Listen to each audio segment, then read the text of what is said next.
Hello and welcome back, and thank you so much for choosing to stay with us here at TV47. And now it's time for another exciting part of this segment, which is an interactive discussion with a guest that we'll be having. But just before that, the creative economy has been defined as the ultimate economic resource within a nation. Now, it's the umbrella under which art, architecture, film, television, music, poetry, sculpture, and writing exists. Now, Kenya's creative sector is a vibrant one, brimming with talent and possibility, especially when looked at through the opportunities it affords to the youth of the country. So with all this potential, why then is the creative sector in Kenya languishing? Why has Kenya not taken the leap into the void of the sector? That same leap that has produced billions for other nations, including within Africa. Now, joining me to answer these questions is Brian Chucho, who is the CEO of Chucho Image Hub, and they organize trainings for creatives to define their talent modules to the market avenues. And Brian will tell us more about his company. Karibu sana, Brian. How are you doing? Thank you so much, Lucy, for having me. Phenomenal. Yes. Great. So happy holidays, first of all. Happy holidays to you too as well. Great. Run me through what Brian Chucho, the Chucho Image Hub, is really all about. Chucho Image Hub is a creative company. We do content developing for live shows. We run most brand launch. Of course, also it entails developing content for TV shows and all that. So we work directly with creatives. We do mentorships. We do workshops. We also host one of the biggest creative events that is the Ankara Festival East Africa. It's a creative event where we give a platform for the creatives to come and showcase art, music, food, beadworks, dance and culture. Right. Yeah. Okay, fantastic. Showcase food. I'll be there probably. Yeah, you need to be there. Phenomenal. So let's talk about making business sense of you as a creator or a creative. And you know, when you're out there to innovate, a lot of the times you'll find that an individual is a creative and they know how to innovate, but they don't quite know how to marry the business aspect and angle of things, and they don't know their way around. So really begin by telling us how one can start to make sense of, you know, their creativity. I'm thinking maybe I can give an example based on my own experience. You need to first look at what you're able to do, your gift, your ability. You'd be able to identify that niche so that, and the easiest way to do that is by sitting under someone. For example, I started as a designer, as a cloth designer. Mm-hmm. I used to do both female and male apparels. Then I realized that my strength was not leaning towards the female side. So I focused more on the male. Right. You get. And I was lucky enough to have done a business course in campus that made it easier for me to think about this not only as an ability and talent and something that I'm passionate about, but to look at it with the business angle of it. Right. But now when it comes to the creative, just a normal guy that maybe has just finished campus, he has done fashion design, I always feel that it's important for them to get someone to run the administration and business side of it. Because most talent, if you look at music, that is artists, most models, they have managers and all that. Because most creatives are not able to run the creativity and the management. But then again, remember, arguably, that when they're starting out as a creative, they might not necessarily have the capital to find a manager or to find someone to really help them make business sense of what it is that they're doing. As a matter of fact, they might not know how to get into contact with some of the right people that will help them begin to make money from their skills, from their gifts, from their talents. And so really, what happens to those who don't have the opportunity to reach out and marry the two? What would you point them in the direction to do? All right. I'll say that passion is permission. That at the moment you're consistent and you have your product that is very nice, eventually it will sell. But the process will take longer. So maybe my take will be, you need to find a place where you can sit under and learn the administration. Because talent is not enough for you to make money, but it's enough for you to create a platform and a portfolio for yourself. Right. Yeah. Right. I like how you said talent is not enough for you to make money. There's more to it than just saying I have talent and that's exactly what I'm looking for. So When we look at today's world, there's so many things that are trending in the markets, and you find that businesses and companies sometimes would rather invest more in market research and understanding the target audience. And so now they will design a product that will serve the needs of customers, as opposed to probably investing a lot in a creative team. And you know, creativity over and above is very important when you're designing something. And you find even creatives are very, very close to their products or close to the ideas, and they really are in love with the ideas, but it might not have any value in the market. So talk to me about the competition between the two. Is there really that need to have a creative team when a business wants to expand and grow, or should they over and above do away with it and just focus on a research team that focuses on data and analyzing things, and in order to actually improve their services and products? I think both modules are very important, and they should work hand in hand, because for example, market research is important, because before you start a business, before you introduce a product, there is that process of doing your research, trying to look at your competition, trying to look at any alternative product. For example, you're launching hair. You can do, it's very important for you to collect market intelligence and look at, let's say, Nairobi. Most people are students. The place where they live financially, they can afford maybe hair not more than 2,000. So that will always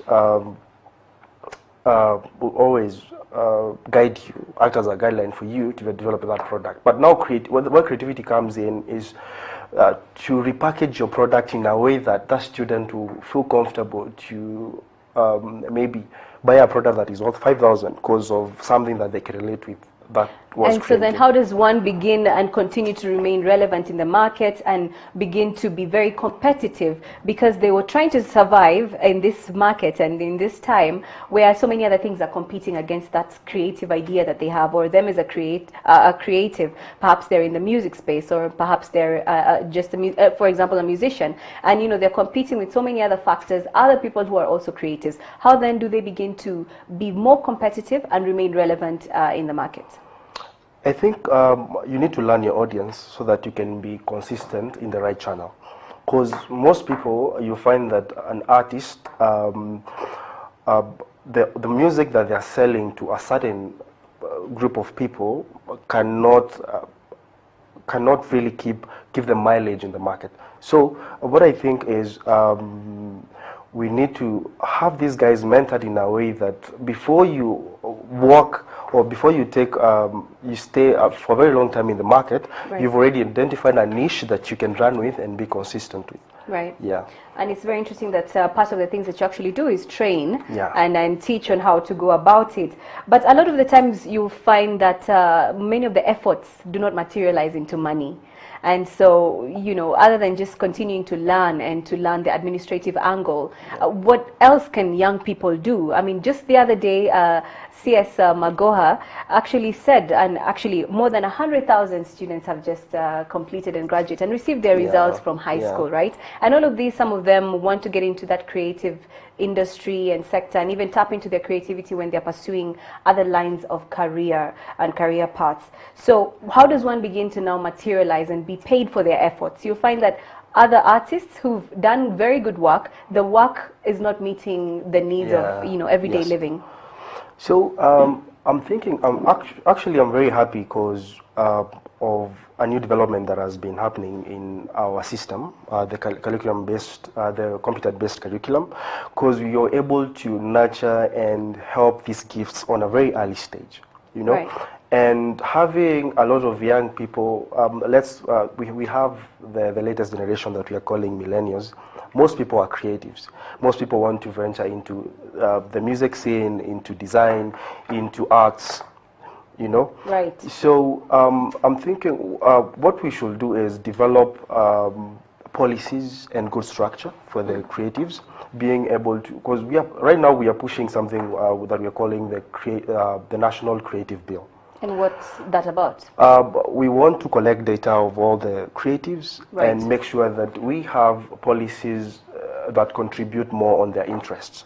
that we have schools, we have mentorship programs, we have funds set aside to make sure that we are able to run these workshops in every county, and we are able to also involve a lot of young people in these structures. Right. Yeah. And perhaps even for the sake of the viewers, there are policies already that are in place that protect creatives and what exactly they create. You know, for example, things such as copyright. Maybe you can just run through some of these things for those who even don't have any idea of what is available for them and where the limits are as far as their creativity is concerned.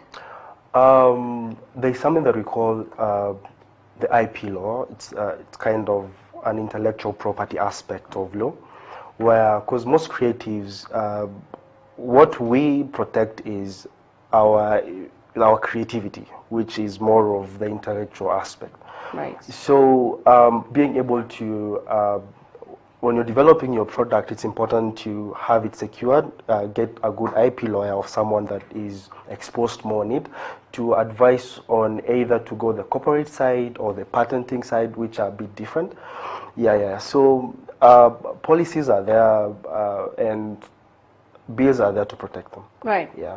So basically, you would advise someone to just take their time and go and learn and study the difference between the copyright and the patent laws, Yes. and what's available for them. Yes. Because no one will come and really spoon feed them if they intend to enter this particular area.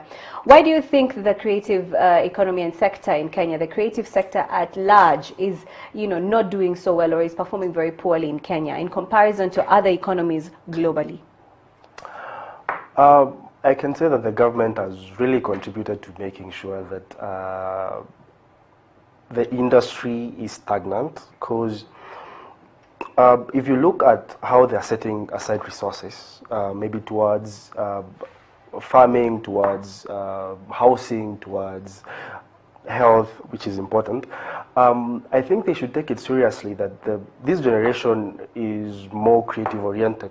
Right. And if you want to tap into giving these guys abilities to self-employ themselves, Right. you need to make sure that there are resources set aside for that. Right. Yeah. Just as we finish, because my director is telling me that our time is up, we can finish by you giving us a few pointers on survival tips for creatives today. In today's economy, we're about to cross over to 2020. As a matter of fact, 2020 has already begun for some people who are out there setting goals and they're creatives and they're looking and projecting for themselves and what they can do. What are some tips you can tell them in order for you to survive and remain relevant in today's economy? Do 1, 2, 3 from the top of your head, and this will ensure that you remain relevant and you can put some extra money in 2020. Creativity is diverse and dynamic at the same time, and I think as a creative, I can just encourage you that the work is not easy, but the best thing about us is you do what you love, and it makes everything easy. You may not be having money, but you'll have the passion to wake up tomorrow and do your thing. But eventually, it's gonna transit to a money-making avenue, and you'll be happy about it. But just make sure that you are seated around guys that have the same energy, the same spirit as you, because creativity is imparted.